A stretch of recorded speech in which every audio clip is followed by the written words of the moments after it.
Case File 1. The demon that reacted to church bells. The following case was documented and later archived. Here is what happened. The church first became involved after a parish priest noticed something unusual about a man who had recently moved into the area. At first, nothing seemed serious. The man kept to himself. He attended services occasionally. He spoke politely when greeted. But the priest began noticing a pattern. Every time the church bells rang, whether for Mass, noon prayer, or evening time, the man would react. Sometimes he flinched.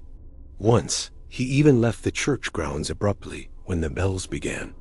At first, the priest assumed the man simply disliked loud noise. But over time, the reactions seemed too consistent. The bells weren't loud enough to bother most people. And the man's reaction wasn't just annoyance. It looked like deep discomfort. One afternoon, the priest approached him gently and asked if everything was all right. The man hesitated and said quietly, "I don't know why, but when they ring, it feels wrong inside." The priest suggested meeting privately to talk more. During their first conversation, the man was calm and cooperative. He explained that for several weeks he had felt increasingly uneasy near the church. Sleep had been difficult. Prayer felt uncomfortable. And the sound of the bells made his chest feel tight, like something inside him was pushing back. Medical professionals had already examined him. No hearing issues. No heart problems. Because the reactions were specifically connected to church activity, the priest decided to continue observing carefully. Over the next few days, he asked the man to visit the parish at different times. They spoke normally. But when the bells rang unexpectedly during one visit, the man froze. His breathing slowed. His expression changed. Not wild. Not aggressive. Just tense and deeply uncomfortable. After consulting with diocesan officials, the priest arranged a controlled evaluation inside the chapel. The priest spoke calm prayers. The man sat silently. For several minutes, nothing happened.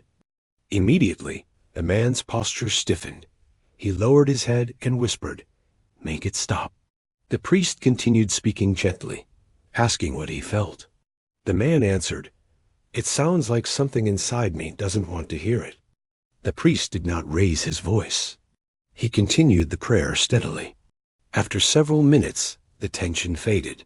The man looked up and said the pressure felt lighter than before. The clergy documented everything carefully. A formal intervention was later conducted under supervision. Following the session, the man's reactions to the bells gradually disappeared. He returned to normal church attendance. In his final report, the priest wrote, "Sometimes a simple sign reveals what words cannot." The file was sent to church archives and sealed. The final? Case File 2. The spirit that could not enter a chapel. The following case was documented and later archived. Here is what happened. The church first heard about the situation from a small parish where a young woman had recently moved into the area. At first, nothing seemed unusual. She attended community events. She spoke politely with neighbors. She appeared calm during ordinary conversations. But the parish priest noticed something strange during Sunday services. Whenever the congregation entered the chapel, the woman would stop at the doorway. She never stepped inside. At first, people assumed she was simply late or distracted. But the pattern continued. Week after week, she would walk with everyone toward the entrance, then suddenly hesitate. Sometimes she would turn away. Other times, she would stand outside until the service ended. One afternoon, the priest approached her gently and asked if something about the chapel made her uncomfortable. She hesitated before answering. Then she said quietly, "I want to go in, but something feels like it won't let me."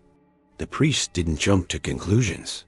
He simply suggested they meet privately to talk more. During their first meeting in the parish office, the woman was calm and cooperative.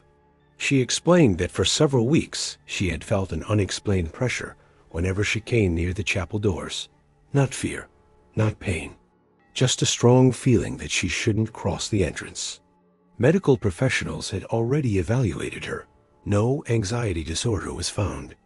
No physical issue explained the reaction. Because the situation seemed connected specifically to the chapel, the priest decided to observe more carefully. Over the next few days, he asked her to visit the church at different times when it was quiet. They walked together toward the chapel entrance. Each time, the same thing happened. As she reached the doorway, she stopped. Her breathing slowed. Her hands tightened slightly. And she whispered, "I can't." The priest later wrote that the reaction seemed involuntary. She wasn't refusing. She genuinely seemed unable to move forward. After consulting diocesan officials, the priest arranged a controlled evaluation. The setting was simple. A few clergy present. Quiet surroundings, no crowd. They asked the woman to walk toward the chapel entrance once more, while the priest spoke a calm prayer. She moved forward normally at first, but as she reached the doorway, she froze again. Her eyes filled with tears. Not in panic, in frustration. "I want to go in," she said softly. "I just can't."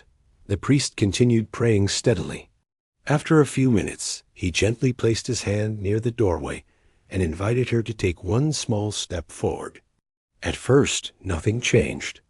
Then slowly, she lifted her foot and stepped inside. Immediately, she began crying, but this time in relief. The pressure she had described seemed to disappear. She walked a few steps into the chapel and sat down quietly. The clergy documented the moment carefully. In the days that followed, the woman returned to the chapel without difficulty. No hesitation. No pressure. Her behavior returned to normal, and she resumed attending services regularly. In his final report, the priest wrote, "Sometimes the sign is not resistance to prayer, but resistance to sacred space." The case file was sent to church archives and sealed. The final note read, "Entry restored often signals resolution." Case File 3, the possession that weakened near relics. The following case was documented and later archived. Here's what happened. The church first became involved after a parish priest was asked to visit a middle-aged man whose behavior had changed suddenly over several weeks. At first, the signs were small. He stopped attending church. He avoided family gatherings. He complained of feeling constantly tired and uneasy. His family thought it might be stress or illness. Doctors examined him. Medical tests showed nothing unusual. Counselors spoke with him, but he struggled to explain what he felt. He simply said that being near prayer or church activity made him uncomfortable. Because of this pattern, the family contacted their parish priest. During their first meeting, the man seemed calm and respectful. He answered questions clearly. Nothing dramatic happened. But when the priest began a short prayer, the man's posture tightened. Not violently, just enough for the priest to notice. The priest ended the visit peacefully and recommended further observation. Over the next week, the reactions became more noticeable. Whenever prayer was spoken, the man became tense. When church music played, he looked uneasy. Still, the reactions weren't extreme, just consistent.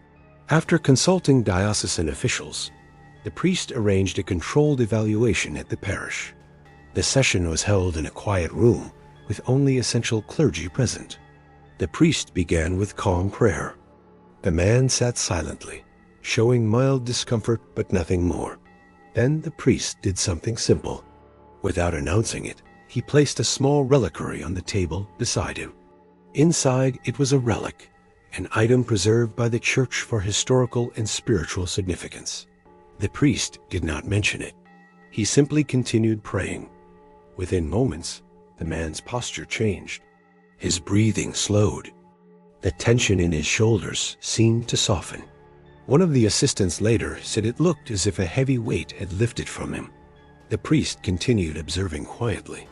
After a few minutes, he gently moved the reliquary slightly closer. The change became more noticeable. The man's expression relaxed. He looked confused and said softly, "I feel clearer." The priest then asked him how he felt compared to earlier. The man said the uneasy pressure he had been describing for weeks suddenly felt weaker, not gone, but distant. The clergy documented everything carefully. To confirm the pattern, they later removed the reliquary from the table without telling him. Within minutes, the tension returned. His shoulders tightened again. His breathing became shallow. When the relic was placed back on the table, the tension eased once more. The reaction was consistent each time.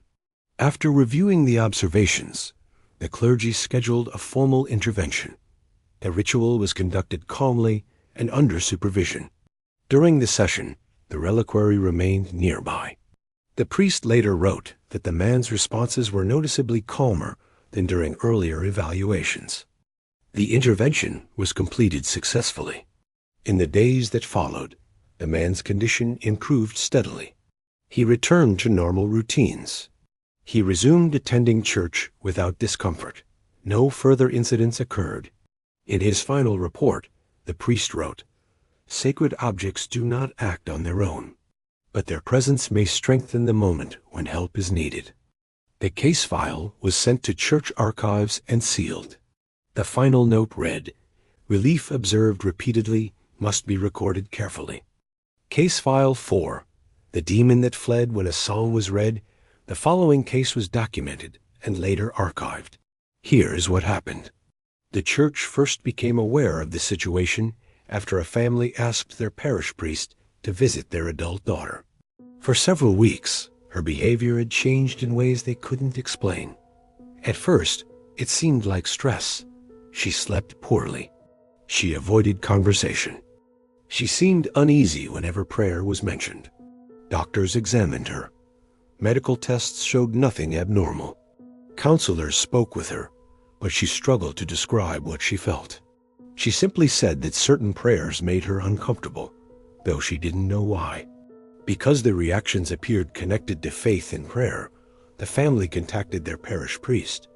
During the first visit, the woman was calm and polite. She answered questions normally. Nothing unusual happened while they spoke. Near the end of the visit, the priest offered to say a short prayer. As he began, her expression changed slightly.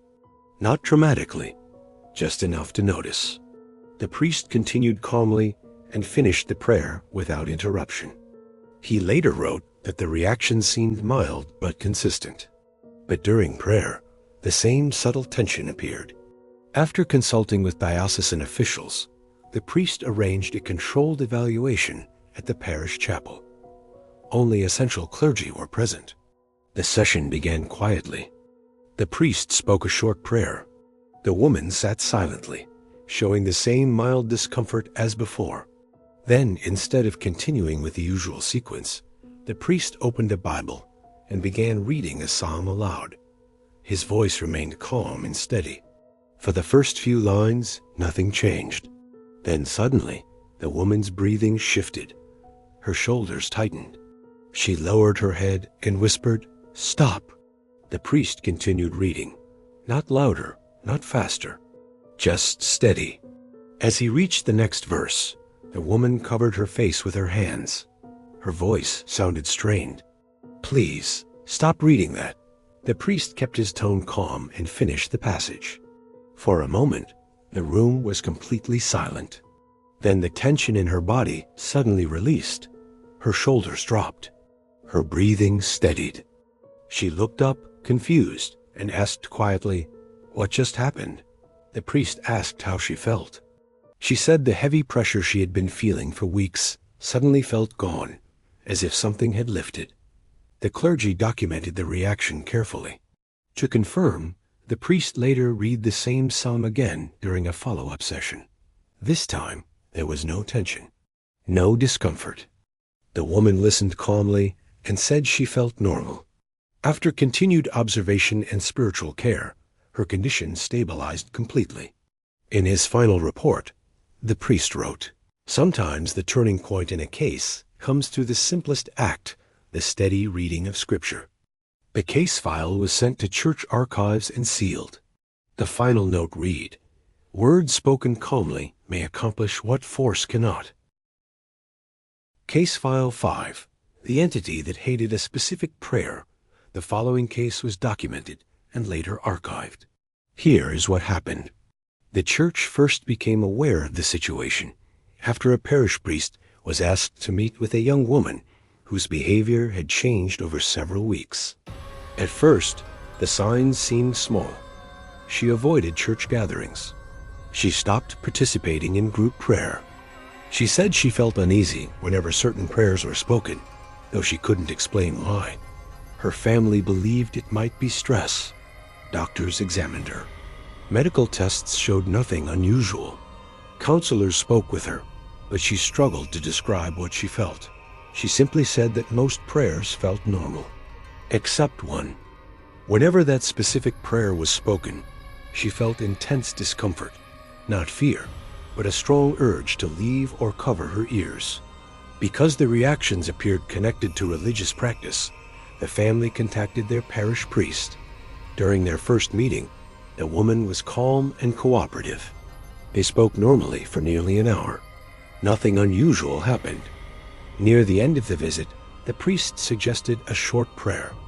He began with a familiar one. The woman remained calm. Then he chose a different prayer, one commonly used in services. Her reaction was immediate. She stiffened slightly.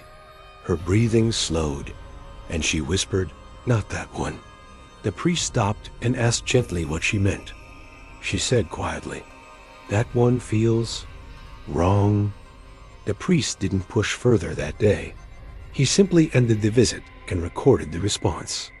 Over the next few days, he returned for additional conversations. Each time, he spoke different prayers. Most caused no reaction. But whenever he spoke that same specific prayer, the woman's discomfort returned instantly. The reaction was always the same: tension, uneasy breathing, a strong request for it to stop. The priest later wrote that the consistency was what concerned him. It wasn't emotional or dramatic, it was precise.